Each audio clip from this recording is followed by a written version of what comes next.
Okay, so let's dive in.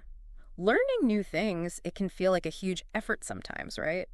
Totally. We often think about, complex academic stuff, maybe science or history. But what about learning something that feels like it should be simple?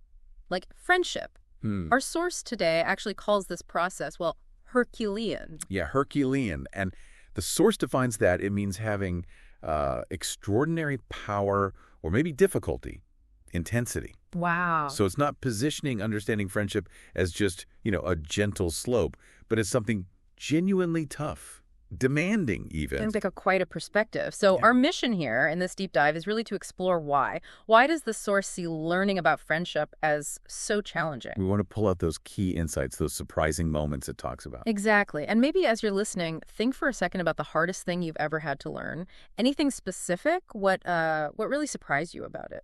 Because navigating friendships, it really is full of those kinds of surprises. Mm. The source mentions this lack of natural friender, Friender. Like radar for friends. sort of, yeah. That built-in sense for knowing who's a real friend versus, just someone you happen to be around. Right, that kind of ambiguity, trying to figure out what a connection really means. And then the source gets into the surprising pain of unexpected cutoffs. Yeah. Even before we called it ghosting, the source talks about people literally saying, nope, we're not friends anymore. Ouch. And sometimes assuming that, distance alone should have sent the message. Or getting that news via email, which the source notes is maybe blunt. Uh-huh. Very blunt. But maybe you can almost appreciate the clarity, even if it, stings quite a bit. Yeah, clarity is one word for it. And Yeah. here's where it gets, I think, particularly interesting. The source also mentions feeling used. Ah, yeah. That really awkward moment when you realize you were just, I don't know, helping someone get closer to someone else, like being the unwitting wingman. Right. Looking back on that, the source says it just feels pretty uncomfortable. Well, what's really fascinating is how the source kind of frames all these surprises. Mm.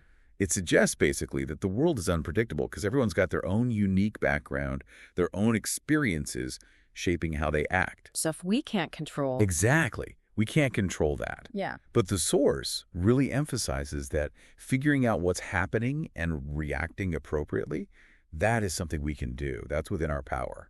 So the point the source is making, I think, is that we often don't start out perfectly equipped, do we? Yeah. We don't just show up with flawless friender or like a manual for handling abrupt endings or seeing when we might be taken advantage of. Which naturally brings up a big question. All right. If we aren't born equipped, how do we learn to handle these, well, Herculean parts of friendship? Yeah, how? And the source makes a really compelling case that it's experience.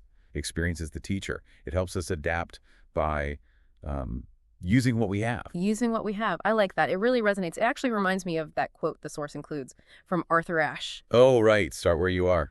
Use what you have. Do what you can. It's about seeing the difficulty, acknowledging those surprises, but, meeting them by using the tools you do have, your resilience, your awareness. Yeah, the stuff you've built up already. Yeah. And there's this image the source uses, someone sitting calmly, almost serenely, maybe sipping tea, Mhm. while everything around them is chaotic. It's not about stopping the chaos, but finding that inner adaptability, that capability within the surprises.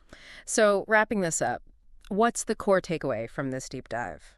I guess it shows that navigating friendships is, well, it's far from easy. It's definitely not simple. It involves genuine surprises, real difficulties like grappling with that missing friend or dealing with sudden painful cutoffs or that feeling of being used. And while everyone's journey, everyone's specific challenges will look different, the key insight from the source seems to be the importance of learning to see these situations for what they are, and then adapting how we respond. And crucially, accepting that even if we feel unprepared at first, experience does equip us. It helps us use the resources, the wisdom, the strength, the perspective that we actually do have.